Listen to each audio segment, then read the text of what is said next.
Back in college, I used to play in a lot of home games. The $1 and $2 blinds, that kind of thing. There was this guy, his name was Chris, that used to come to most of the games, and he didn't have a lot of money. He'd come with $60, $80, something like that. And he was one of these guys that he always believed that when he got pocket aces, he was gonna lose. It was his least favorite hand. He'd tell you his pocket aces always got cracked, and he had 50 bad beat stories to prove it. So he came up with the idea that anytime he got pocket aces, he was just gonna go all in with them. Right then, before the flop, there'd be $3 in the pot, and the guy would go all in for $80. It was ridiculous. Obviously anybody that had played with him more than once or twice just knew that when Chris goes all in for $80, just fold. So I'm hoping that if you're watching this video, I don't need to explain to you why that's a bad play. But the question is there any time when you should bet all your chips, even when the pot isn't that big, and what you'd be betting would be a huge overbet of the pot? Is there any time when you should do that? And the answer to that is yes, and that's especially true at lower stakes games and home games. And I'm going to give you an example of that in this video. So let's take a look at what I call no limit hold'em all-in law number 1. And I really believe this is one of the most important things you can learn. There's a lot of beginners, and even some players that aren't beginners, that get this wrong when they play at lower stakes games. And the law goes like this. When you have the nuts, and when I say this, I'm not talking about, like my friend Chris, I'm not talking about before the flop when you have pocket aces. I'm talking on the later streets, on the turn, on the river, sometimes even on the flop. When you have the nuts, and your opponent is a bad player, and this is a key part of it, because as we know, bad players call way too much and cannot get away from medium strength hands. When you have the nuts or almost the nuts and you're confident you have the best hand, and your opponent is a bad player, then going all in right then is rarely a bad play, even if it is a big overbet of the pot. So let's look at a few reasons for this before we go to an example. First reason is, as I said before, if they have a strong hand, or sometimes even a medium strength hand, they're going to call you, because they're a bad player, and that's what they do, is call too much.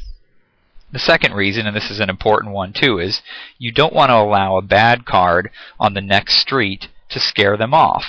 Suppose you're on the turn, you've got a set, maybe they've got 2 pair, something like that. You don't want to let a flush card come, a straight card come on the river, and all of a sudden you lose your customer. The third reason, this one usually works in your advantage, which is kind of ironic, but when you make a huge bet, bad players often see that as a sign of weakness.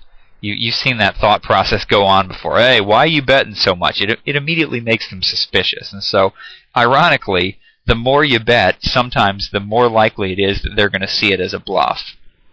And finally, and probably most importantly, in the long run, you'll win more money than if you try to sucker them in by making a small bet. And that is where so many players get this wrong. Everybody, when they have a big hand, you don't get big hands that often, and everyone is afraid to not get any money with their big hand. And so they start getting, they get to the turn of the river and they say, boy, I don't want to lose him here. Maybe I'll just bet $5 or $10 because I want to make sure I get a little more money out of him. I want to show down my quads here, or I want to show down my nut flush, whatever it is. And so they just make a small bet, just a little bit. Let's get a little more money out of this guy. And when in the long run, if you just bet it all, you may not have gotten called quite as much, but overall you'd be making a lot more money by just putting all your chips in there. So let's go ahead on to an example of this, and I'll show you exactly what I'm talking about. Okay, so we've got pocket kings here, very nice hand. Obviously we want to raise with that. A lot of people in this situation will raise to 3 or 4 times the big blind, which is our standard raise. So we'll go ahead and do that. We'll raise to $7 here, and we'll see what happens. And we already liked seeing that call from Donkey Dennis up there, and we got another player on the button calling. So, and we flop a a massive hand here. We got the nuts. Obviously, there's some draws out there. There's a flush draw. There's a possibility of a straight draw if somebody has something like Jack 10. And you should always be thinking about the possible holdings of your opponents. The player on the button there, maybe he's got a, he could have a pocket pair of some kind, or we don't really know.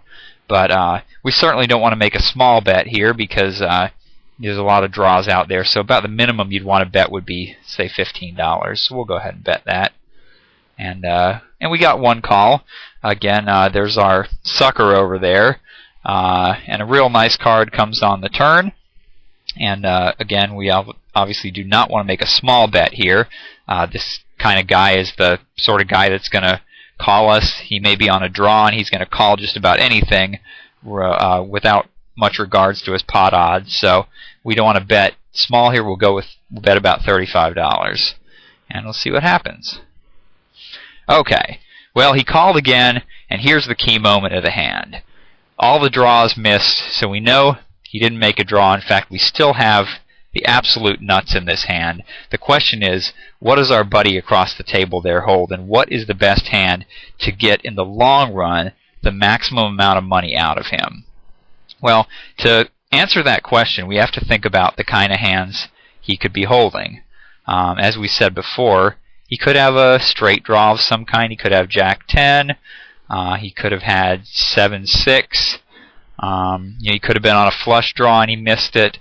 And obviously, if he missed his draw, we're not going to get any more money out of him anyway. So we don't really even need to worry about those cases, because it doesn't matter if we bet $193 or bet $2. He's probably going to fold. But what about if he has a big hand? Now let's assume that he's a bad player. He doesn't like to raise much, as a lot of bad players do. They just call, call, call. Let's suppose, what if he flopped a set of 9s, a set of 8s? Maybe he's got 9-8. He played 9-8 of clubs, something like that. If he's got a hand like that, he's probably going to call us down. He probably will not be able to get away from that hand. The thought may have crossed his mind that we have 3 kings. Certainly it's a possibility. He may be a little concerned about that, but I can tell you for sure that he's not going to fold those cards. He's going to want to see those 3 kings to know that he's really beat. And so, believe it or not, and some people would disagree here, but I'm telling you, I've played a lot of home games. I've played a lot of low-limit poker. There is only one correct play in this situation, and that is to put all the chips in right now, even though it's much more than the size of the pot, and it's an overbet. It's the only correct bet. We bet it all right now. Sure enough, there's the call. He had a set of 8s, and we're pretty happy about that. So, going back to the law of all-ins, remember this: when you have the nuts, or very near to the nuts, and you're confident it's the best hand, and you're playing against a bad player, then it's rarely incorrect to just put all your chips out there. Because sometimes you won't get called, but a lot of the time you will get called. And in the long run, that's how you're going to make the most money. Okay, thanks for watching, and be sure to visit testyourpoker.com to get your free Poker IQ score and to watch our other videos.